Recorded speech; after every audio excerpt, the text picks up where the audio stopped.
2019 అయింది. కరెక్ట్‌గా అదే టైంకి ఇదొచ్చింది. కోవిడ్ వచ్చింది. 2019 కరెక్ట్‌గా మనకు ఆ సెప్టెంబర్ నుంచి స్టార్ట్ అయినాయి కేసులు. హ్మ్. 20కి ఫస్ట్ వేవ్ పడింది. హ్మ్. ఏం లేవు ఆఫర్స్. జీరో. నో ఫైనాన్సెస్ అయితే వెరీ వరస్ట్. వరస్ట్. హ్మ్. డబ్బులు లేవు, చేతిలో పైసా లేదు, పెళ్లయిపోయింది. ఓహ్! అప్పటికే మ్యారీడ్. 2019 మ్యారీడ్ నేను. ఓకే. ఫిబ్రవరి 14థ్ పెళ్లయిపోయింది. పక్కన ఒక ఆడపిల్ల ఉంది.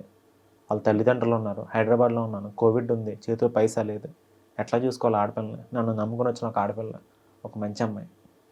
మా అమ్మ నాన్నకి ఏం సమాధానం చెప్పాలి? No offers. అన్నీ క్లోజ్. అన్ని సైడ్‌లు డోర్ క్లోజ్ అయిపోయినాయి. ఎటు చూసినా అంత బ్లాక్‌గానే కనిపించింది నాకు. మొత్తం అంతా బ్లాక్ అవుట్ అయిపోయాను అనుకున్నాను నేను. కెరీర్ క్లోజ్ అనుకున్నాను నేను. అంటే నాకు ఆలోచించుకోవడానికి కూడా వేరే స్కోప్ ఏం పెట్టుకోలే నేను మొదటి నుంచి. 2014లో మా నాన్న అప్పటికి చెప్పేవాడు, "రేయ్ రకరకాల ఏమన్నా చూడరా" అంటే, "లేదు డాడీ నేను కష్టపడతాను. కొంచెం టైం ఇవ్వండి ప్లీజ్" అని రిక్వెస్ట్ చేసి అంటే వేరే ఆప్షన్ ఆలోచించలేదు నేను.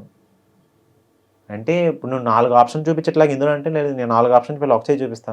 ఈ 4 ఆప్షన్‌లో నాకు సినిమాయే. హ్మ్. అలాగనుకుని నేను అలా పెట్టుకున్నాను. అయిపోయిందనుకున్నాను నేను. ఏడిపే లోపల రకరకాలుగా ఏడ్చాను నేను. అలా ఫస్ట్ వేవ్ అంతా అయిపోయింది. పాపం నాన్న ఇబ్బంది పడుతూనే డబ్బులు పంపించాడు నాకు. హ్మ్.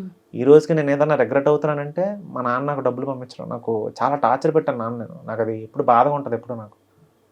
కోవిడ్‌లో పాపం ఎవరి దగ్గర డబ్బులుంటాయి? ఎవరి దగ్గర డబ్బులు లేవు. మా నాన్న దగ్గర ఎందుకుంటాయి పాపం? ఏదో పాపం సర్దుకొని, అక్కడ సర్దుకొని, ఇక్కడ సర్దుకొని నాన్న పాపం నాకు డబ్బులు పంపించేవాడు నాకు. రెంట్ ఎక్కువ. ఈడేమో ఓనర్ ఇక్కడ రెంట్ కట్టమని వీళ్ళకి టార్చర్ పెట్టేవారు. రెంట్ కట్టాలి. ఖచ్చితంగా కట్టాల్సిందే రెంట్. అవునవును. కోవిడ్, డబ్బులు లేవు. పాపం నాన్న పంపేవాడు. అట్లా సంవత్సరం అయిపోయింది. 2021 వచ్చింది.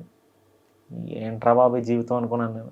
అసలు నడవట్లేదు, జరగట్లేదు. ఇంక ఇంతేనా నా జీవితం అనుకున్నాను.